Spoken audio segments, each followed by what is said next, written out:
We'll not be mentioning names of survival job, but you know whatever you're doing that is not your dream job, it's a survival job, right? But I'm just going to talk about characteristics, right, of survival jobs. So sometimes there are jobs that require physical strength, lifting, long hours, low pay jobs. It could require long hours of talking to people as well. It could require you working overnight. So really any job that does not give you that satisfaction that you derive from whether your aspiration is a survival job. And we're going to mention it at this point in time that you having challenges in your job does not make it a survival job. Yes. Every job comes with its own challenges. Exactly. Every job comes with its own peculiar challenges. So don't, because you're having challenges in your job and just think it's a survival job.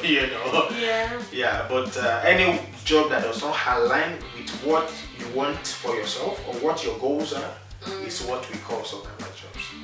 Absolutely. So, what should we do when we are passing through the phase of life that involves the doing of survival jobs?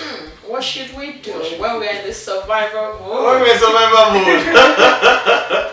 Alright. What should we do? Okay. To begin with, I think we should be grateful to God that you're even alive and that you have a job. Some people are dead, some people are bedridden. It's not to undermine those who are dead or those who are bedridden, but it's just for you to see how grateful you should be that you are alive in the first place and that you have a job and that you have an income. Like you said the other time, he who does not work should not eat. That's what the Bible said, So it's important for you to at least be grateful. And where I came from, they said who does not take little cannot take big. And Bible actually made a comment about that.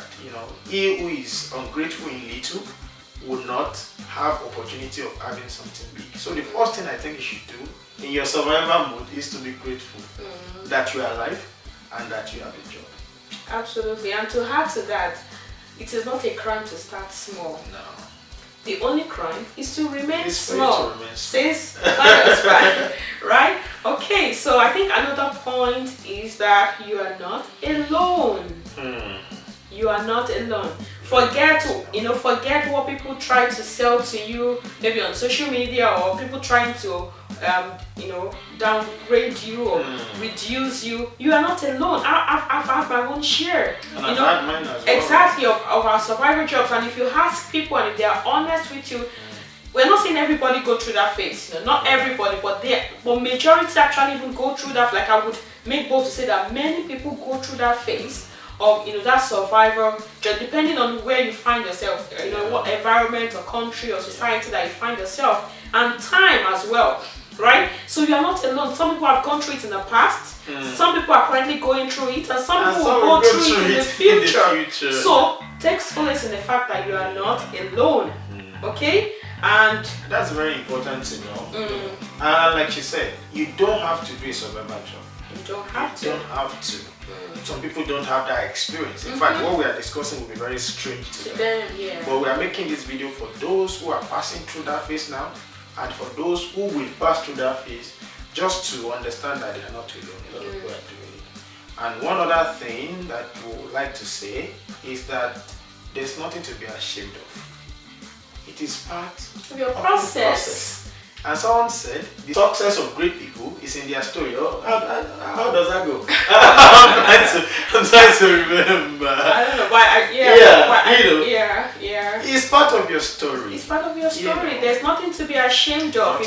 We all want to put out the rosy. Fine, I'm very grateful to God for where He has taken me to, and I can just come out and talk about what I'm currently going through now, and just my life now, and living out my life in the past, which has molded me in a way to who I am now. So it's important for you to embrace your process. Embrace it. Because when you embrace it, then no one can downgrade you. No. Like they know that you've embraced it. Like it doesn't matter. I used to tell my friends when Well, when I was in school, like, well, it doesn't matter where I'm from. I know that by God's grace, the future is bright. Oh yeah. Right. So have that mentality that regardless of what I'm going through now, especially if you have God, you're a child of God. Regardless of what you're going through, you're in a survival mode. The future is bright. Yeah. I mean, someone said life is in phases. It's a phase that you will soon be out of. So there's nothing to be ashamed of. But just know what you want, keep the future, in perspective, and keep in mind, if because you are ashamed of what you are doing now and you leave your job or you quit, a lot of people will not pay your bills for you. They will only, make it worse for you and say things that will make you, feel bad for making that decision. So. Yeah. So I think another thing is that, we said we should embrace your process. Also, it is important for you to seek out, what is that dream job that you're looking out for. Do you know that you can volunteer? Like, you can volunteer while you're in your survival mode. You can seek to volunteer in your dream job because it's going to form an experience for you.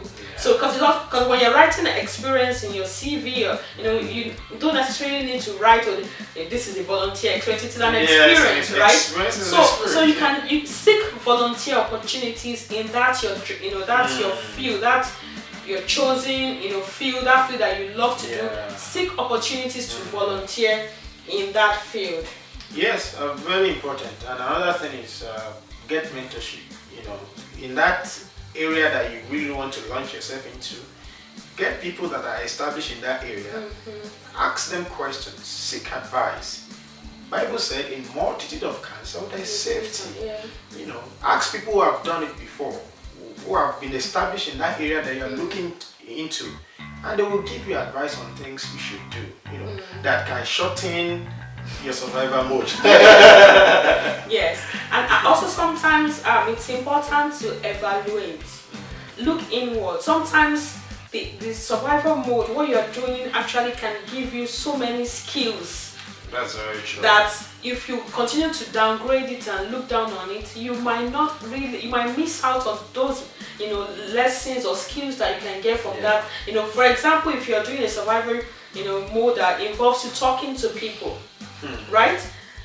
Communication is a very, very good skill. Interpersonal relationship is it's a transferable skill that you need anywhere. So exactly, so you can, maximize that, emphasize that in your CV and maybe when you go for interviews for your dream job, and explain how that, how you have been able to get that skill from your survival mode and how you can transfer that into your dream job. Yeah, very, very important.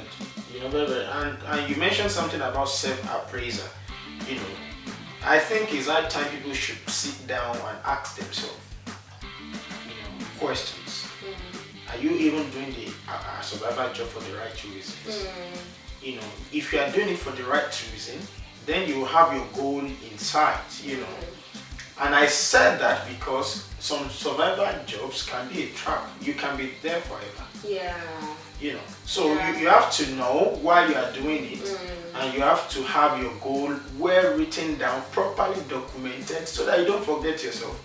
You can be lost in survival. Especially when you're getting, when they're paying you, when the survival job is paying you, you're not happy, but then of course you are getting paid. You're like, okay, I can as well, just forget.